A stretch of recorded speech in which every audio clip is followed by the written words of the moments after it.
கிறிஸ்துவுக்குள் மிகவும் பிரியமான சகோதர சகோதரிகளே, இயேசு கிறிஸ்துவின் நாமத்தினாலே உங்கள் யாவருக்கும் எனது அன்பின் நல்வாழ்த்துதலையும் வணக்கத்தையும் தெரிவித்துக் கொள்கிறேன். இன்றைய பகலின் குளிர்ச்சியான நாளின் தியான வசனம் யோவான் எழுதின சுவிசேஷம் 19ஆம் அதிகாரம் 7ஆம் வசனம். இவன் தன்னை தேவனுடைய குமாரன் என்று சொன்னபடியினால் அந்த நியாய பிரமாணத்தின்படியே இவன் சாக வேண்டும் என்றார்கள். இயேசு முள்முடியும் சிவப்பான மேலங்கியும் பிலாத்துவின் அரமனையில் தரிப்பிக்கப்பட்டவராய் அரமனையை விட்டு வெளியே வந்தார். அப்பொழுது பிலாத்து ஜனங்களை நோக்கி, இதோ இந்த மனுஷன், இவனை நான் தண்டித்து விட்டேன். இவன் மேல் ஒரு குற்றத்தையும் நான் காணவில்லை. உங்களுக்காக குற்றம் செய்யாத இவனை தண்டித்து விட்டேன் என்றான். பிரதான ஆசாரியரும் சேவகரும் இயேசுவை கண்டவுடனே, இவனை சிலுவையில் அறையும், சிலுவையில் அறையும் என்று சத்தமிட்டார்கள். அதற்கு பிலாத்து, நான் தண்டித்து விட்டேன், நீங்களே இவனை கொண்டு போய் சிலுவையில் அறையுங்கள் என்று கூறினான். நீங்கள் பஸ்கா பண்டிகை நடக்கப் போகும் இந்த நாட்களில் இவனை கொண்டு வந்திருக்கிறீர்கள். உங்களுக்காகவே நான் இவனை தண்டித்து விட்டேன். மற்றபடி இவனிடத்தில் நான் ஒரு குற்றத்தையும் காண முடியவில்லை என்றான். யூதர்கள் அதற்கு மறுமொழியாக, யூதர்களாகி எங்களுக்கு நியாயப்பிரமாணத்தில் ஒரு வாசகம் உண்டு. உலகத்தில் மனிதனாய் பிறந்த யாருக்கும் தன்னை தெய்வம் என்றோ நான் தேவனுடைய குமாரன் என்றோ கூறக்கூடாது. ஆனால் இவன் நான் தேவனுடைய குமாரன் என்கிறான்.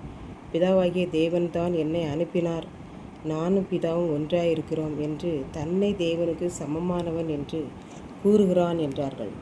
எங்கள் நியாயப்பிரமாணத்தில் தன்னை தேவகுமாரன் என்று சொல்லுகிற யாராயிருந்தாலும் அவன் சாக வேண்டும் என்று எழுதியிருக்கிறது.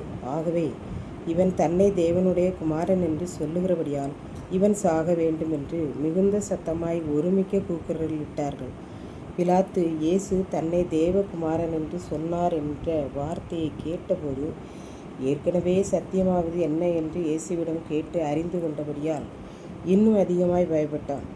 தேவனுடைய குமாரனை நான் தண்டித்து விட்டேனோ, இதனால் எனக்கு என்ன ஆகுமோ என்று பயந்தான். இப்படித்தான் ஒரு குடும்பத்தில் குடும்பத் தலைவர் தினமும் குடிபோதையில்தான் வீட்டுக்கு வருவார். சிலர் போதையில் தூங்கி விடுவார்கள். வீட்டில் யாரிடமும் சண்டை போட மாட்டார்கள். ஆனால் இவர் அனுதினமும் குடித்து வந்து வீட்டில் மனைவி பிள்ளைகளிடம் சண்டையை இழுத்து அடிப்பார். இன்றைக்கு என்ன சமைத்திருக்கிறாய் என்று கேட்டு அடிப்பார். ஆனால் வீட்டிற்கு தன்னுடைய சம்பளத்தை கொடுக்காமல் குடித்துவிட்டு வந்து விடுவார். அதனால் அநேக நாட்கள் பிள்ளைகளுக்கு சாப்பாடு கூட இல்லாமல் பட்டினியாக இருப்பர். ஒரு நாள் குடித்துவிட்டு வரும்போது கையில் கத்தியோடு வந்தார். வீட்டில் ஒரே சண்டை. அருகில் உள்ள வீடுகளில் இருந்தவர்களெல்லாம் வந்துவிட்டனர். அவர்கள் மனைவி பிள்ளைகளை எல்லாம் பாவம், இவன் இப்படி அனுதினமும் குடித்துவிட்டு எல்லாரையும் அடிக்கிறானே என்று பேசிக்கொண்டு நின்றார்கள். சிறிது நேரம் கழித்து வீட்டிற்குள்ளே இருந்து ஒரு கத்தியோடு வந்தார். மனைவியை பார்த்து, நான் உன்னை கொல்லப் போகிறேன், பிள்ளைகளை கூட்டிக் கொண்டு வெளியே போய்விடு என்றார். பக்கத்து வீட்டார் எல்லாரும், இவன் என்ன ஒரு மனுஷனா? இவனுக்கெல்லாம் ஒரு கல்யாணம், பிள்ளைகள் எல்லாம் எதற்கு?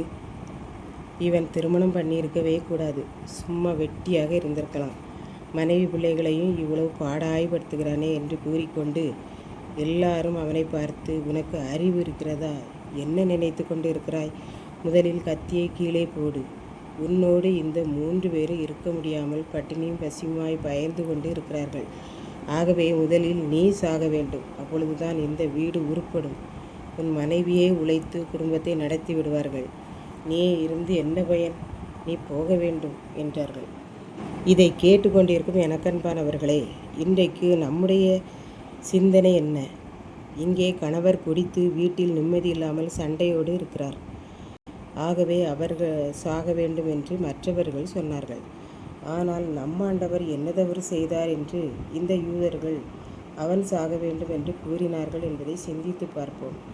இயேசுவை தேவனுடைய குமாரன் என்றோ மேசியா என்றோ விசுவாசியாதபடியால் அவன் தன்னை தேவனுக்கு சமமானவன் என்று எண்ணுகிறான். அவன் சாக வேண்டும் என்று கூறுகிறார்கள். இன்றைக்கு நாம் இயேசுவை தேவகுமாரனாக ஏற்றுக்கொள்வோம். கர்த்தர் தாமே இந்த வார்த்தைகளை ஆசீர்வதிப்பாராக. ஆமென். ஜெபம்.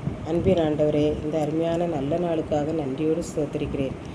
இதை கேட்டுக்கொண்டிருக்கிற ஒவ்வொரு பிள்ளைகளும் உம்மை தேவனுடைய குமாரன் என்று ஏற்றுக்கொள்ள விசுவாசிக்க அருள் புரியும். மீட்பர் இயேசு கிறிஸ்துவின் நாமத்திலே தாழ்மையோடு வேண்டிக் கொள்கிறேன் பிதாவே. ஆமென்.